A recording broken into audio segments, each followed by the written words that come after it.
আমাদের ছোটবেলা থেকে একটা কথা শেখানো হয়, সবসময় সবার সাথে ভালো ব্যবহার করো, সবাইকে সাহায্য করো, আর কাউকে কখনো না বলো না। আমরা ভাবি সবার সব আবদার মেনে নিলে হয়তো মানুষ আমাদের ভালোবাসবে, আমাদের সম্মান করবে। কিন্তু জীবনের একটা কঠিন সময়ে এসে আমাদের এই ভুলটা ভাঙে।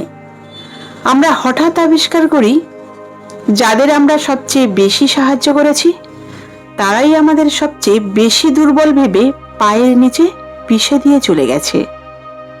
আমাদের এই অতিরিক্ত ভালো মানুষটাই আমাদের জীবনের সবচেয়ে বড় অভিশাপ হয়ে দাঁড়িয়েছে। আজকের এই ভিডিওটি আপনাকে নিষ্ঠুর হতে শেখাবে না, কিন্তু আপনাকে এটা অবশ্যই শেখাবে যে কিভাবে নিজের ভালো মানুষকে মানুষের অবহেলার পাত্র হতে দেওয়া বন্ধ করতে হয়। আজ আমরা চাণক্য নীতি এবং স্টোইক দর্শনের চোখ দিয়ে দেখব কিভাবে নিজের ব্যক্তিত্বকে এত শক্তিশালী করতে হয় যাতে কেউ আপনাকে দুর্বল ভাবার সাহস না পায়। চলুন আজ নিজের আত্মসম্মানকে পুনরুদ্ধার করা যাক। আচার্য চাণক্য তার নীতিশাস্ত্রে একটি অত্যন্ত বাস্তব উদাহরণ দিয়ে গেছেন। তিনি বলেছিলেন, একটি সাপ যদি বিষাক্ত নাও হয় তবুও তার উচিত এমনভাবে ফনা তোলা যেন সবাই মনে করে তার কামড়ে মৃত্যু হতে পারে। যদি সে ফনা না তোলে তবে শিশুরাও তাকে পাথর মেরে মেরে শেষ করে দেবে। এই সমাজটা ঠিক তেমনই। আপনি যদি অতিরিক্ত সোজা এবং সরল হন তবে মানুষ আপনাকে ভালো মনের মানুষ ভাববে না, তারা আপনাকে বোকা ভাববে।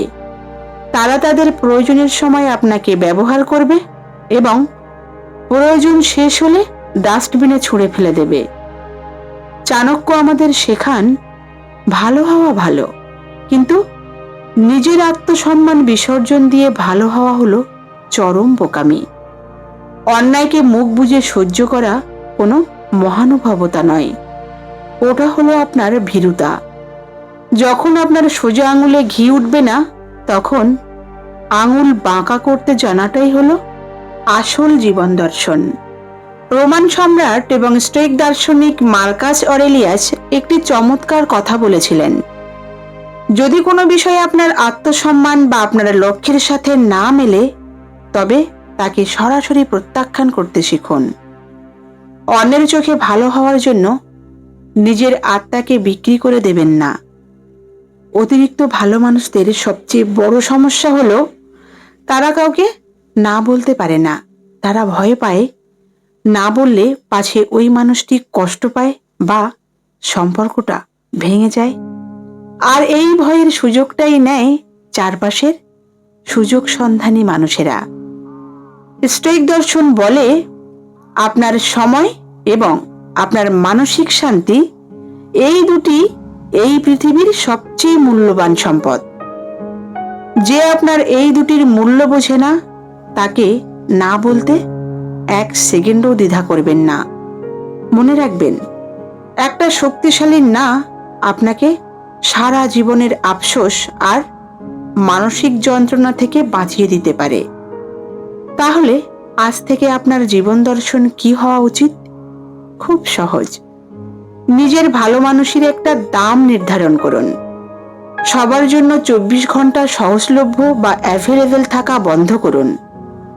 যে মানুষটি আপনার একটি উপকারের পর কৃতজ্ঞতা প্রকাশ করে না তাকে দ্বিতীয়বার সাহায্য করার ভুলটি আর করবেন না। চাণক্য বলেছিলেন, যেখানে আপনার কোনো সম্মান নেই সেখানে প্রবেশ করা মানে নিজের মৃত্যুকে আমন্ত্রণ জানানো। আপনার নীরবতা এবং আপনার স্পষ্টভাষী স্বভাবই হবে আপনার ব্যক্তিত্বের বর্ম। যখন মানুষ দেখবে আপনাকে সহজে ব্যবহার করা যায় না এবং আপনি নিজের সীমানা রক্ষা করতে জানেন, তখন সমাজ আপনাকে অবহেলা নয় সম্মান করতে বাধ্য হবে। ভালো মানুষ হন, কিন্তু এত সস্তা হবেন না যে যে কেউ এসে আপনার ওপর নিজের নোংরা জুতো মুছে চলে যাবে। আপনার জীবনের শান্তির দায়িত্ব অন্য কারোর নয়, ওটা সম্পূর্ণ আপনার একার।